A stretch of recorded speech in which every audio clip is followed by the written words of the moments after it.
Sincerely devoted to God's work, Pastor Stephen R. Vaughan is founder and pastor of Everlasting Faith Ministries in Middletown, Connecticut, one who has a sincere love and concern for people and desires to lead them to a closer relationship with God.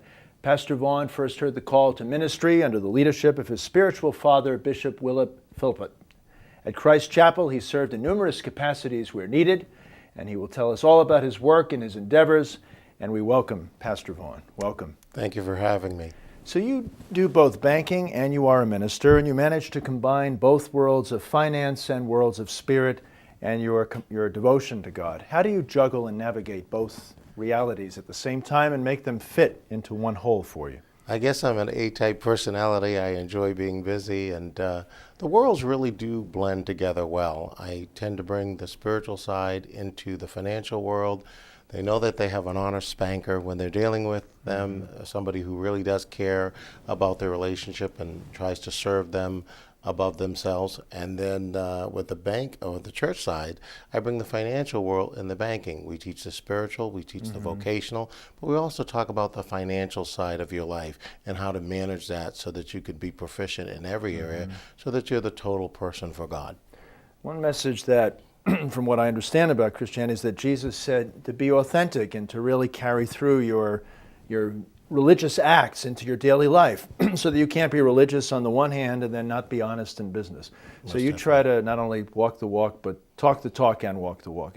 Why is that so hard for a lot of people, especially when you look in the world of politics or economics, so much questionable conduct? Why is it hard for people to fuse both worlds in their lives? There's a lot of temptations in the world today. There's a lot of people pulling on your attentions, a lot of people counting on you, a lot of people looking for favors from you. And sometimes you have to remember that your real service is to God. It's not to man. The Bible says when a man's ways please the Lord, he makes even his enemies at peace with him. So when you put God's interest first and you take care of God's business, he teaches us in every aspect of our life how to carry ourselves, how to walk, to be an example. The Bible says that we're living epistles ready to be read. So we're a walking book that people look at every day. And I think if we keep that in the back of our mind and really the forefront of our mind, we'll carry ourselves a lot differently. And we're not going to be as prone to serving man and looking for advantage by doing so. But you look at the culture, and the culture is so self-oriented. It's so pleasure-oriented. It's so materialistically oriented. Judaism and Christianity and Islam, the major faiths, teach a God-centered approach to life. But in order to have that God-centered approach, you not only have to believe, you have to feel it in your soul. What if you don't feel it? What if you've been taught? Or what if you've seen you hear what you're supposed to feel or believe, but you really don't? How do you navigate that person back to what you call a God-centered life? Well, I think you have to realize that you have a purpose. Every person on this earth has a purpose in this world. It's not by happenstance that you're here. And if you can remember that, and remember that there is some plan. Now, you may ascribe Judaism, you may ascribe Islam or Christianity or whatever faith that you choose, but there's a purpose, and there's someone directing that purpose and designing that purpose.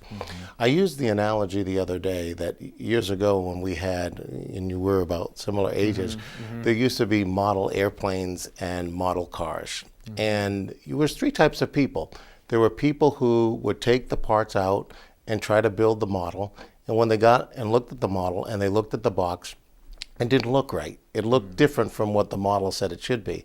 Then you had the person who took the model out of the box and read the instructions once and then tried to put the model together. But still, it didn't seem like the model actually looked like what the box said, and there was parts left over. But the third person took the model out of the box, read the instructions, and piece by piece, they kept going back to the instructions. And that's what I teach in the Bible, and I'm sure you do too, is that every day you have to have a relationship with God. He sees our death at our beginning, at our birth, and he knows our end from the beginning. So as we continue to acknowledge him in all our ways, he's really there. He's not just some man upstairs. He wants to be involved in every aspect of our life. And we have to see the importance of it. And then our lives will look like the model picture that he designed on the box. Powerful. Now, you've done a lot of work in prison chaplaincy. Maybe you can talk a little bit about that. But two areas. One, how do you prevent young people, as we talked about before the show, who might not have a good family structure, who might not have good role models? Most important thing seems to me to be prevention. How do you get that message of prevention and try to steer a child who doesn't have all that good structure to a productive life, not a destructive life? I think it's a great question. The old adage is it takes a village to raise a child. And if we can remember that we're not the only ones that influence our children's lives, and that we have to allow our children to be exposed to certain people that have good moral fiber and good mental intake so that they can work with our children. So being involved with a church, a lot of people have really dismissed the church today as they don't see the necessity of it. But that's an integral part of helping you raise your children. Just like school system, you have the school system. What would happen if you didn't send your children to school? They'd be illiterate. They would not be able to function socially as well as they could. So many dynamics would be missed without that interaction. So I think people who are having a difficulty need to look at the avenues that are out there that can assist them to bringing their children and teaching their children the right way. It's not about the religion. It's not about, well, it's this faith or that's faith. I believe most faiths all have a commonality of moral intent. And if you use them, it will be beneficial to your home. We talked a little bit before, too, about role models, that, if a young person doesn't have a good role model, say they're in a community where an older brother did a bad thing, is in prison. Let's say they have a role model who's a sports figure, an athlete. That athlete has taken steroids or so forth, has been banned for a year, has done this or done that. Where are their role models? I mean, who can they look up to? And you mentioned before the importance of having a father figure, an intact family. How do you get that message across to people in a way that's not condescending, judgmental, or seems overly critical? I think you have to coach people up and motivate people to see the benefits of the work that you ask them to put into.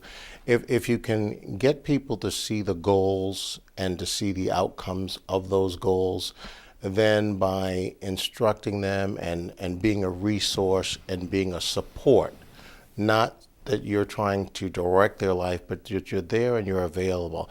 I think pastors and rabbis and priests, we need to listen more. We need to be more empathetic and compassionate and be available. And sometimes it's not going to be convenient for us. But I think if we can show our people and the people of the world by how we live and how we conduct ourselves, maybe it will garner them to want to reach out to us.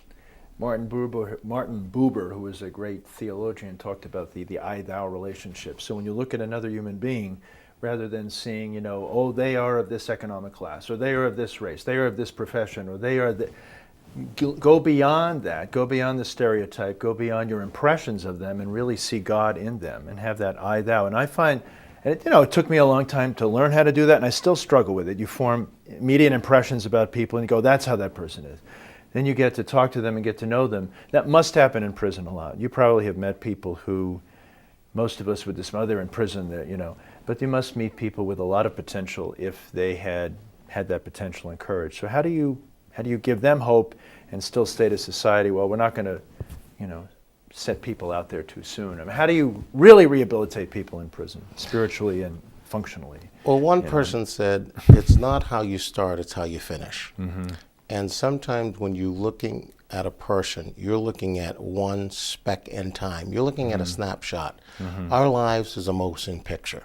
And we have to understand that just because we saw one scene, that doesn't mean that's how the movie's going to end up. Right. And so as long as you keep that in the back of your mind and you know that God is working in them, Bible tells us, he said he never leave us, nor would he forsake us. He's always with us, even to the end of the age. So God is watching. He cares. He's working with people. And, and I use this analogy, someone who likes to cook.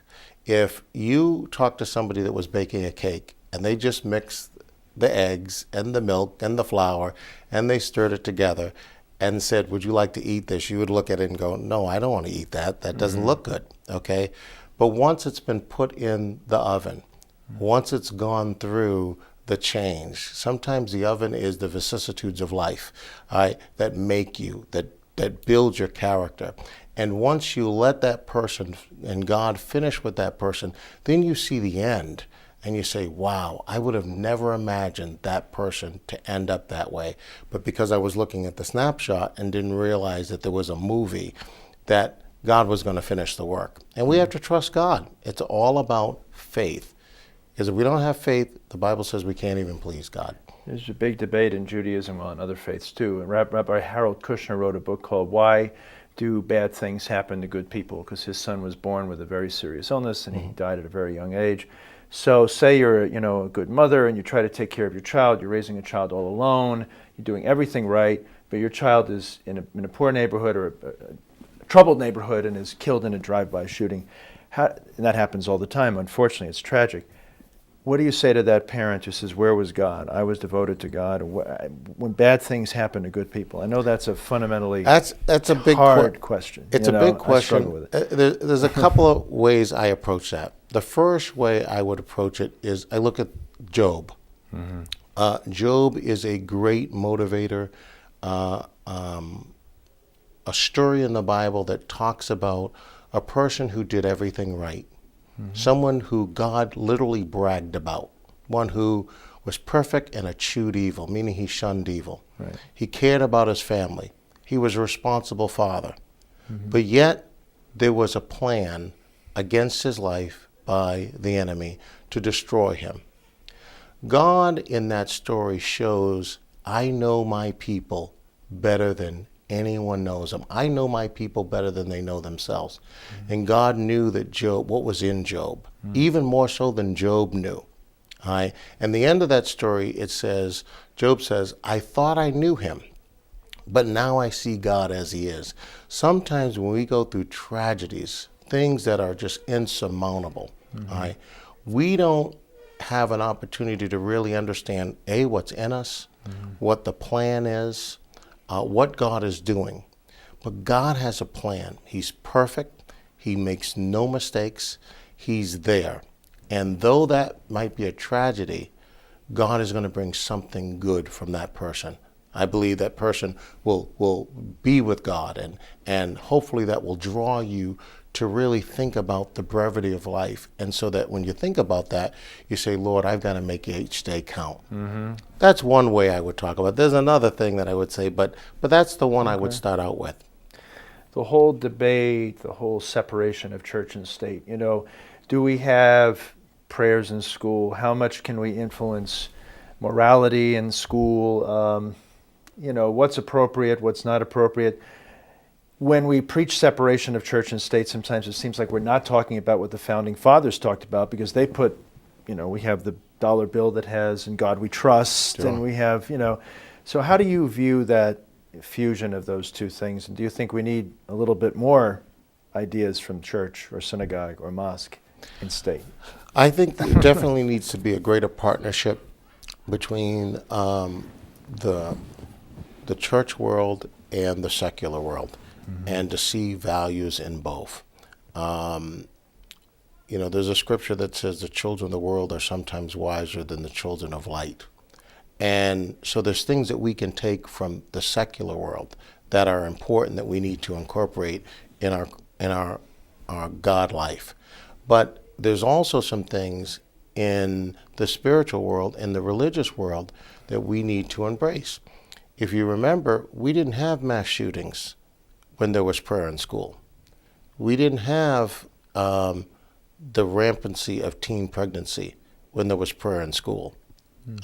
We didn't have some of the social ills that we see now, the bullying and on all the concerns that because it was taught not only the things of education, but also character issues were taught in the school, and how to walk in integrity, how to carry yourself as a young man and a young woman. These things are not done. And part of it is because, the teachers are spending so much time just trying to teach the class, and there's so many other dynamics. But I think one of the biggest mistakes that we could have ever made was to really see a separation, because I don't think the fruit shows that it hasn't worked. But, I've had a good friend who was a teacher who retired some time ago from the New York City public schools, and she felt very frustrated that all the blame and the responsibility was always being put on the teachers, that by the time the kids would come to school, if they didn't have, like we talked about before, an intact family, if they didn't have some of that, the lessons coming from the parents about how to act, what's appropriate, what's not appropriate, if they weren't getting it at home, yeah, you could try at school, but it's not like boarding school where you have them 24 hours. So you're sort of fighting a losing battle. How much of that belongs to the family, and how much of it do you think it be correcting in school, even if the background is? Well, you bring up an excellent point. And, I talk to a lot of teachers, and I've spoken in the schools, and the teachers ought to be heralded, because what they do today is so much different. They're not only a teacher, sometimes they're a surrogate parent, they're a counselor, they're a coach, they're everything. Mm-hmm. And, sometimes just trying to teach a class, policing the class, getting the class organized, that's really a lot of work. Yeah. And then you've got the other dynamics.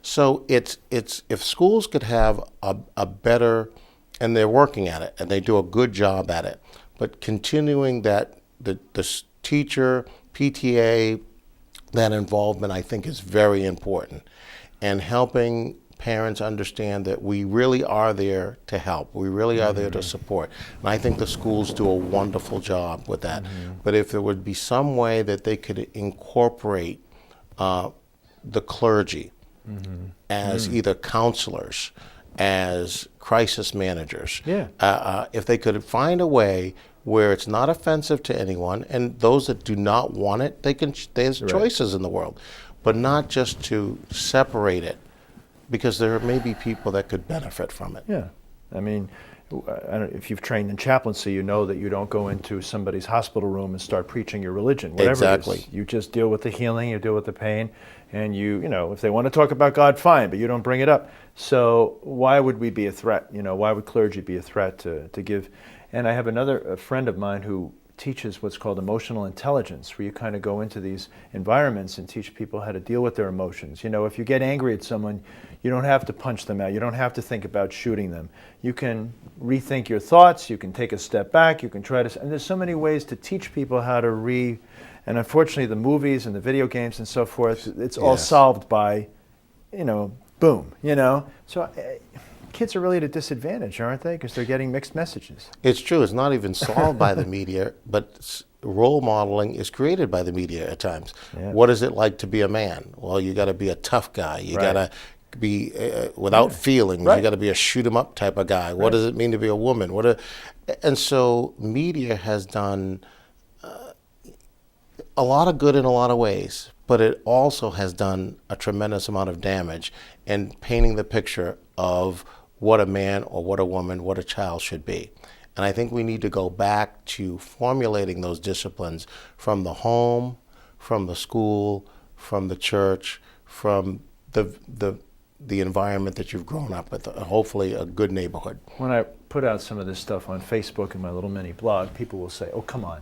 When we were younger, John Wayne, the Cowboys, Clint Eastwood, Charles Bronson. I mean, these were tough guys who shot him up and so forth, but you didn't see people going out and emulating them. Mm-hmm. So why now are we blaming the films and the media and the video games for everything when it's really, we had it years ago and it didn't happen. So I can answer that because the John Waynes and the Burt Lancasters and those people, the goal behind them shooting up was to right a wrong, to correct an issue, to stand up as men of integrity. They were protecting their families. They were protecting women.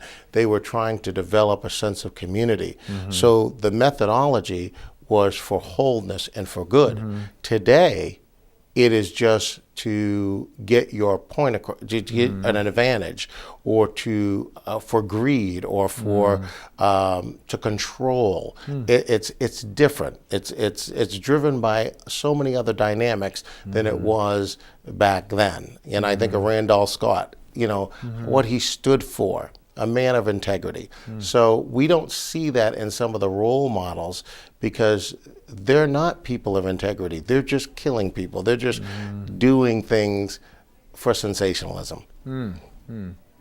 So when you hear some of the lyrics that are out there today, whether it's the rap music or hip hop and so forth, and then we criticize those lyrics and say, look, it's misogynistic, it's talking about the police, da-da-da. People say, look at rock music, we grew up with whatever, heavy metal, punk, so forth. Do you see more of a destructive message in some of that's out there that young people are hearing, to be anti-authority, to be anti-role model, anti-teacher, anti-woman, and again, the mixed, and you're a young person, you're trying to fit in, you feel the peer pressure. I always think when I hear about 5 guys arrested for something, maybe there was 1 who did it and 4, as my mother would say, schnooks who went along. True. Because they wanted to be cool, So how do you counter? Well, in the music industry, I don't think it really has changed. I mean, I just think we have more, with the media, there's more focus on the celebrities. So you hear more about their lives. You see the videos. You see the background. You hear more about the problems that they had. And kids are encouraged to be sexual much too soon. Exactly. People, So, but the music that we grew up basically said the same thing. Yeah. But we just didn't get a chance to see the individual players like we see them now. So I think there's a little bit more now. But how do you curb that? The Bible teaches that we're in the world, but we're not of the world. So we have to live in it. We have to be a part of it. The music is there. The media is there. And so we understand that. And it doesn't mean that everything is evil and everything is sinful. But we've got to have a balance and understand that, yes, we see this. And like one old person said, you chew the meat and spit out the bones. When you see the bones and you see destructive behavior, you spit that out. It's a warning call to say, that's not what I want to be. So I don't have a problem with seeing it. But we need that other balance that says, okay, this is the reason why we've seen it. This is what we want to stay away from. But we're not getting that because we have such a separation of, don't preach to me, don't correct me. I'm my own person. It's also, it seems to me, the media likes to focus. If you have, like we talked about before, there are people who I will talk to who really will think that Islam is an entirety is a hateful religion. Not looking at the fact that if you look at the Old Testament or even parts of the New Testament, there are violent passages in there. Most Depends how you interpret it. They won't look at moderate Islam or the different dimensions, or they'll look at a Bible Belt preacher or a Jewish religious leader who gets, somebody does something wrong and right away the media focuses on it. But I don't see you covered. I don't see what you're doing covered in the media. And you're doing some extraordinary work. Why is that? Well, I think media, what sells media is sensationalism. You watch the news, the first 3 or 4 bullet points is going to be somebody getting shot, somebody getting raped, a car accident, some mayhem, because that's what sells. You're not going to hear about, you're going to hear one, maybe it's the 8th bullet point of somebody doing something good. Okay? Right. It's at the end. It's the end. Oh, look, a nice little story. Oh, that's nice. But it's by the time everybody turned their TVs off. Exactly. But that's not what sells. So people are not interested in that. They're looking at the shock value. And it's sad. So we really have to get back. But part of the problem the media is that way is because we buy it. If we didn't buy it, if we didn't subscribe to it, there would be no market for it. If people said, listen, we don't want to hear this, we're tired of it. Now, yes, we need to be alerted to the social ills of the world so we can protect ourselves.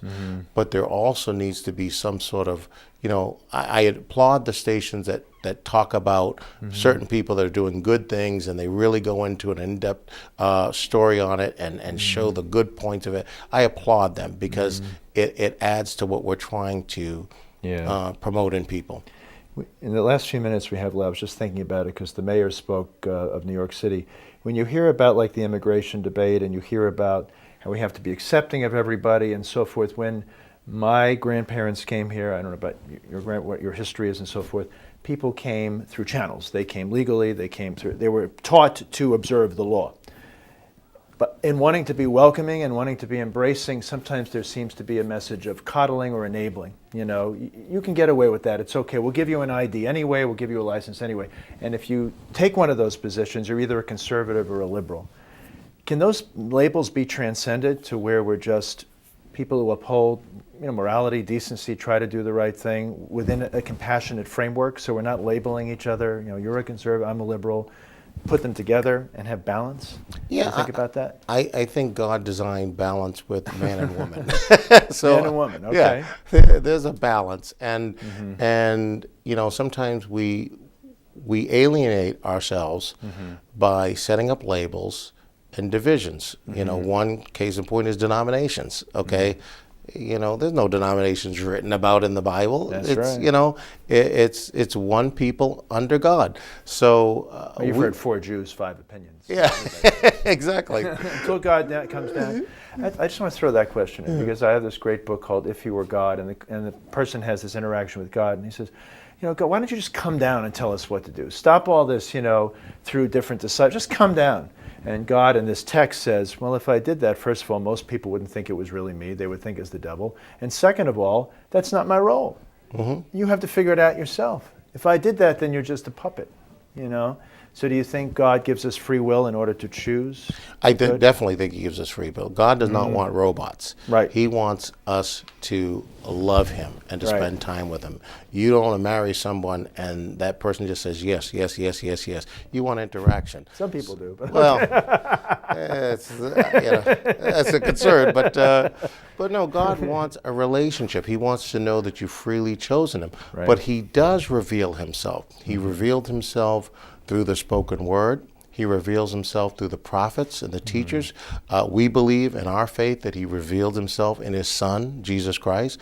So we believe that God has done everything he needs to do to speak to man. It's up to us to say, yes, Lord. Pastor Stephen Vaughan, thank you so much for joining us. Tell everybody where they can come to your church, when services are. Thank you. We're at Everlasting Faith Ministries. We're in the heart of Middletown, Connecticut at 125 Co Avenue. Our services, Sunday morning, we start out with our Sunday school at 10 o'clock and then our 11 o'clock morning worship service. We also have a dynamic Wednesday night Bible study. It's very interactive. And on the first Wednesday of every month, we do a Bible Answer Man. It's an opportunity for you to ask any question. It's Stump the Pastor. Ask any question about life, about the Bible, about any area. No question is frowned upon or you're made to feel you're ridiculed, and we try to answer it from a biblical perspective. Thank you so much. Thank you for joining us. The Interfaith Roundtable, Simsbury Community Television, here once a month. Our show once a month. I want to thank Sally, Phyllis, Karen, and Jason in the control room. Thanks for joining us.